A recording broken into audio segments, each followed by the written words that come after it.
When you find a village in the forest that does not exist. I have been a park ranger for many years, and I love the forest because it is diverse. In Illison Grove, the trees stretch their branches across the sky, and the ground is covered with an intricate weave of grasses, shrubs, flowers, and mosses. Every time I walk into the forest and catch a sight of a new vista, I feel as if I am discovering something brand new. A hawk glides past me, and I watch his every move. Then I realize that he is hunting, searching for prey to bring home to his family. If a fire spreads through the forest and destroys everything in its path, a vast portion of our natural history will be forever lost. Several weeks ago, however, something peculiar occurred to me that I just have to share. I was on my usual patrolling in the forest. The towering trees and a canopy of leaves were so thick they blocked out all the light. The ground was covered in a soft blanket of moss and ivy, with interweaving roots and fallen logs forming intriguing pathways. The air was thick with the fragrant scent of pine needles and wildflowers. The sound of birdsong filled the air.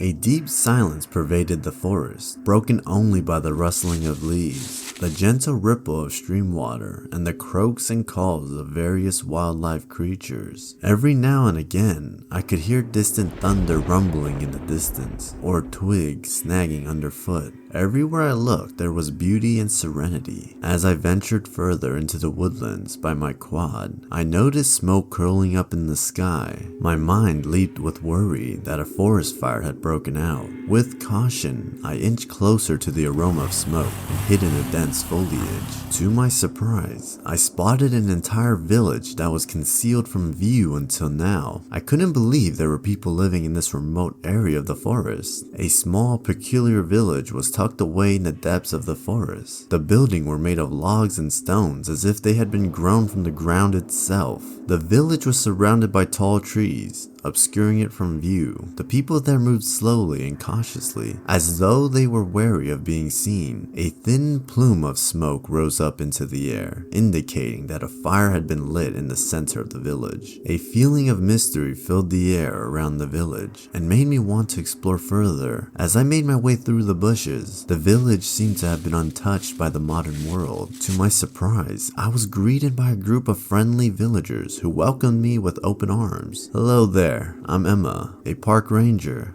It's nice to meet you all," I said. The villagers smiled and welcomed me to their humble abode. "We are honored to have you here, Emma. Please come with us. We'll make you some tea," said one of the villagers. I followed them into a cozy house, where I noticed a peculiar tradition. The villagers always walked backwards when entering or exiting a building. I couldn't help but notice that you all walk backwards when entering or exiting a building. Is there a reason for this? I asked, curious. The villagers exchanged a look, and then one of them spoke up. "Yes, it is a tradition that has been passed down for generations. We believe that walking backwards brings us good luck and keeps evil spirits away." I nodded in understanding and took a seat at the table, where they served me a cup of tea made from herbs found in the forest. As I sipped on the warm beverage, I struck up a conversation with the villagers. "I must say, I'm quite amazed by this place. How long have you all been living here?" I asked. "Many generations. We've always lived here and never contacted anybody else," replied one of the villagers. I was taken aback by this statement. It was hard to believe that such a remote village had managed to survive without any contact with the outside world. Not to mention that I had been working as a park ranger, but I had never come across their village, and I should have known about it. "That's quite impressive. How do you manage to sustain yourselves?" I asked. "We have our own land, and we cultivate it for our needs. We also gather from the forest and the nearby river," replied one of the villagers. As we continued to chat and drink tea, I felt a sense of peace and tranquility in the village. It was a stark contrast from the hustle and bustle of the city. As we conversed, I pulled out my pocket-sized vanity mirror to check my lip color. Before I could lift it up to my face, I saw the uneasiness in the room, followed by a few stares when they realized what it was. Even in the dim light of the room, I could tell the residents wanted me to keep it away. It was very odd, and I couldn't help but ask, "Excuse me, is there something wrong with my mirror?" The residents looked at each other nervously, and then one of them spoke up. "We don't like mirrors in this house. They give us bad luck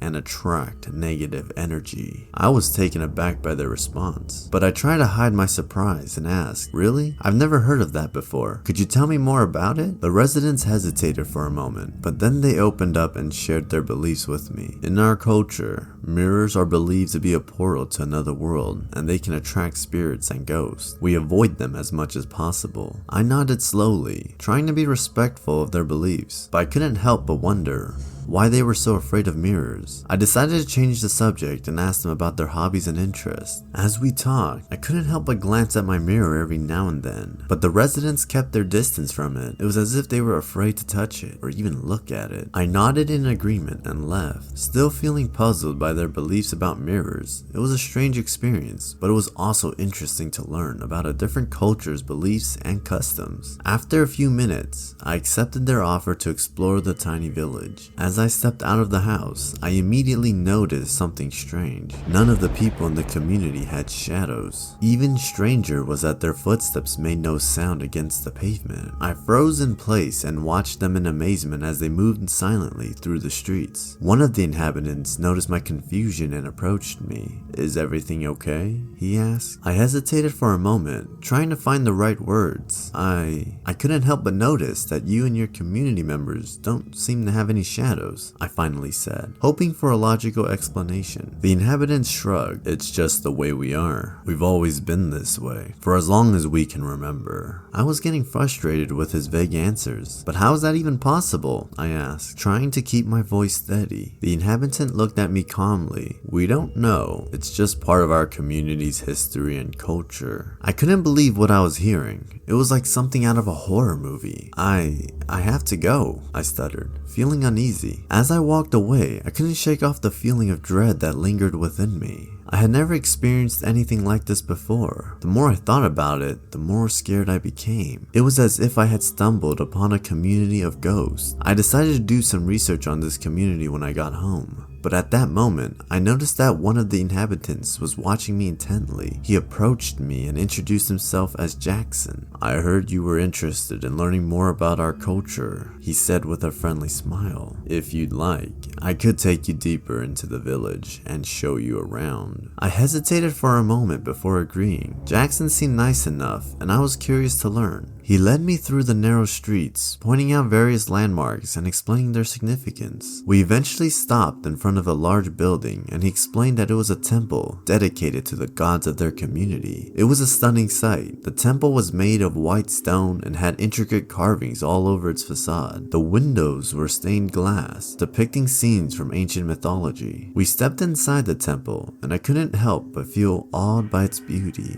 Everywhere I looked, there were statues and sculptures that seemed to come alive with each movement of light. The walls were decorated with colorful tapestries and paintings that depicted stories from long ago. As Jackson and I were leaving the temple, I suddenly heard the sound of bells ringing in the distance. I turned to Jackson puzzled. "What's that sound?" I asked. Jackson smiled at me. "That's the sound of bells signaling the start of the silent hour," he explained. "For the next hour, nobody in the village is allowed to speak or make any noise. It's believed to help us attune to the forest energy." I was taken aback by his explanation. "Wait, what? Nobody speaks for an hour?" I asked, incredulous. Jackson nodded. "Yes, it's a tradition that we've had for many years. It helps us connect with nature and find inner peace." I couldn't help but feel skeptical about the idea. "But how do you communicate with each other during that time? What if there's an emergency?" Jackson chuckled. "We have our own ways of communicating without speaking. We use hand gestures and facial expressions, and if there's an emergency, we break the silence." As we walked through the village, I noticed that everyone was observing the silent hour. It was eerily quiet, with no sound except for the rustling of leaves and the occasional chirping of birds. I tried to keep quiet, but it was difficult for me. I was used to talking and making noise, and the silence was making me feel restless. I couldn't help but feel like I was being punished for something. But as the hour went on, I began to appreciate the stillness and quietness of the village. It was like a peaceful oasis in the midst of a chaotic world.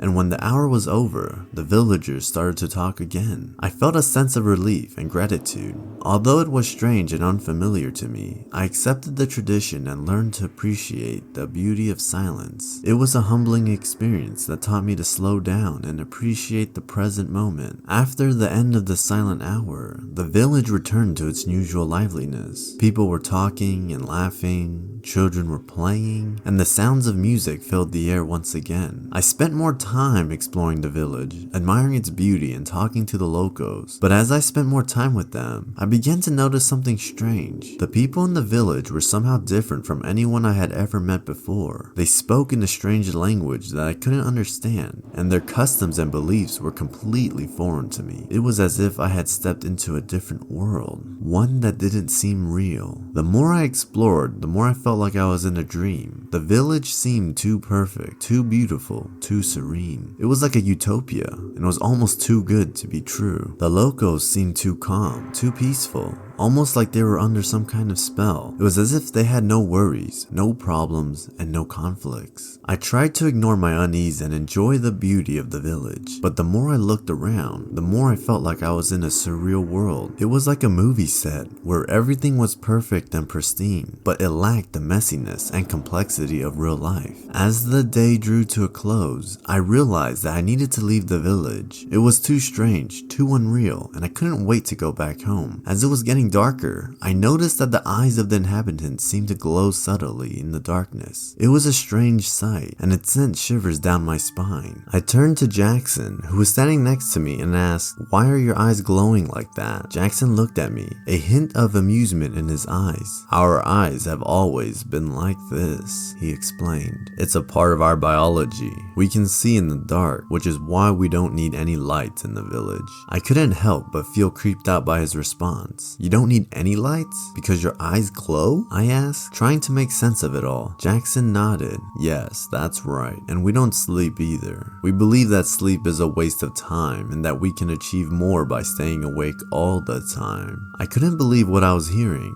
It was like I had stumbled upon a village of nocturnal creatures. "You never sleep?" I asked, feeling more scared than ever, and Jackson smiled once again. "No, we don't. We spend our nights meditating and connecting with nature." I just wanted to leave the village as soon as possible. I couldn't shake off the feeling of dread that lingered within me. It was as if I had stumbled upon a community of creatures that were not human. "I have to go," I said, my voice shaking. "Thank you for showing me around." Jackson nodded in understanding.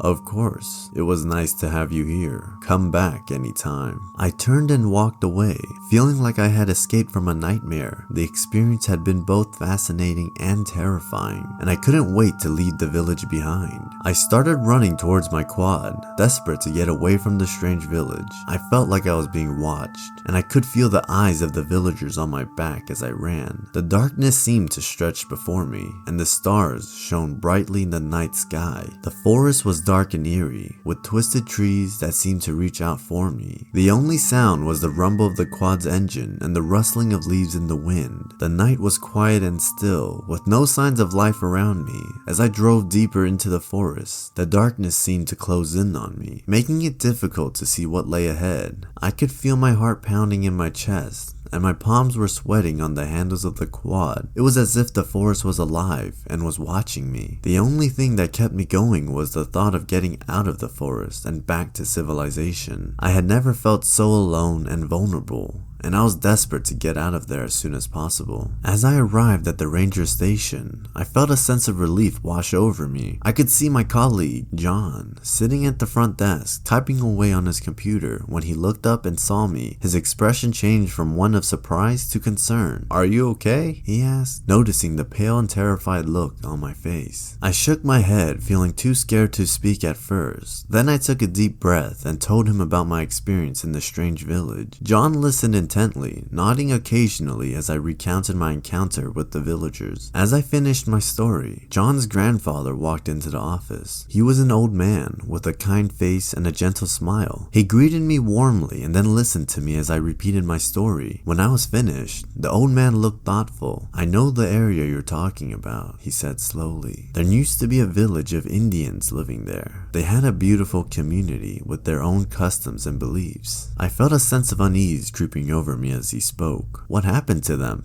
I asked with my voice shaking. The old man sighed. "They were hit by a natural disaster a long time ago. Their village was destroyed and no survivors were ever found." In that moment, I was shocked and then creeped out. I never thought I would encounter spirits or ghosts. That was too much for me to handle.